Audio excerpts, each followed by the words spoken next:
Banyak orang membahas teori atau analisis bahwa perang bisa menguntungkan perusahaan tertentu, terutama perusahaan industri militer. Topik ini sering muncul ketika membicarakan konflik global dan hubungan antara pemerintah, militer, dan bisnis. Namun, satu hal penting yang perlu kita lakukan pembatasan antara fakta ekonomi yang terdokumentasi dan teori konspirasi yang butuh kajian mendalam secara presisi. Berdasarkan laporan AFP, 100 besar produsen senjata di dunia meraup pemasukan hingga 679 miliar US dollar.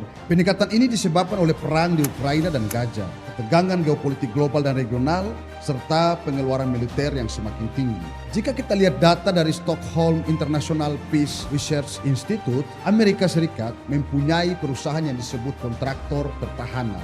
Mereka memproduksi senjata, pesawat tempur, sistem radar, dan teknologi militer yang sangat besar. Data menunjukkan pada tahun 2024, pendapatan gabungan dari perusahaan senjata Amerika Serikat yang mengangkangi bisnis militer dunia dan juga masuk dalam top 100 besar produsen senjata dunia menunjukkan penjualan alutsista gabungan perusahaan ini tumbuh sebesar 3,8% mencapai 334 miliar dolar. Jika kita lihat data lainnya, terdapat 26 perusahaan senjata dalam daftar top 100 yang berbasis di Eropa. Tercatat 23 perusahaan mengalami peningkatan pendapatan. Di antaranya pendapatan senjata agregat yang tumbuh pesat 13%, kurang lebih 151 miliar dolar. Belum lagi kita lihat dua perusahaan senjata Rusia yang masuk dalam daftar 100 perusahaan teratas, yaitu Rostec dan United Shipbuilding Corporation. Meningkatkan pendapatan gabungan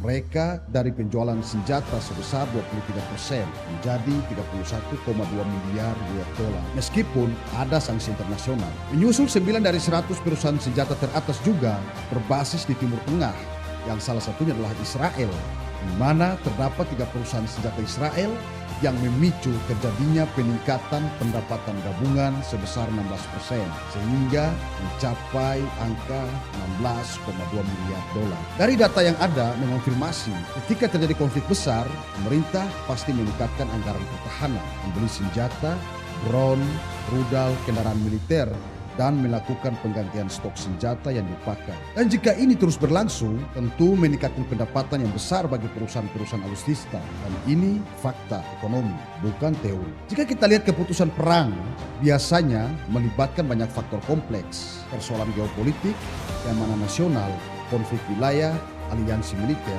ideologi politik, bahkan akar sejarah konflik. Namun, fakta selalu menunjukkan bahwa ketika konflik meningkat, suatu negara akan membeli lebih banyak rudal, pesawat tempur, membeli sistem pertahanan udara, amunisi, dan drone. Ambil contoh Israel, membeli jet tempur F-15 dan bom berpemandu dalam kontrak miliaran dolar. Dan banyak senjata yang digunakan berasal dari perusahaan besar Amerika seperti Boeing, Lockheed Martin, RTX Corporation, dan General Dynamics. Dan ini sejalan dengan konsep military industrial complex yang sering dibahas oleh Dwight Eisenhower bahwa ada resiko kepentingan bisnis yang sangat kuat mempengaruhi kebijakan pertahanan. Nah, di posisi ini, perang menjadi iklan nyata untuk teknologi militer yang diistilahkan combat profit. Artinya, akan memicu negara lain untuk membelinya dengan jumlah yang sangat banyak.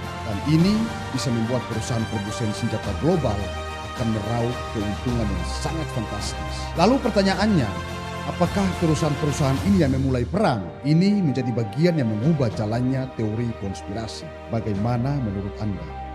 Jawab di kolom komentar.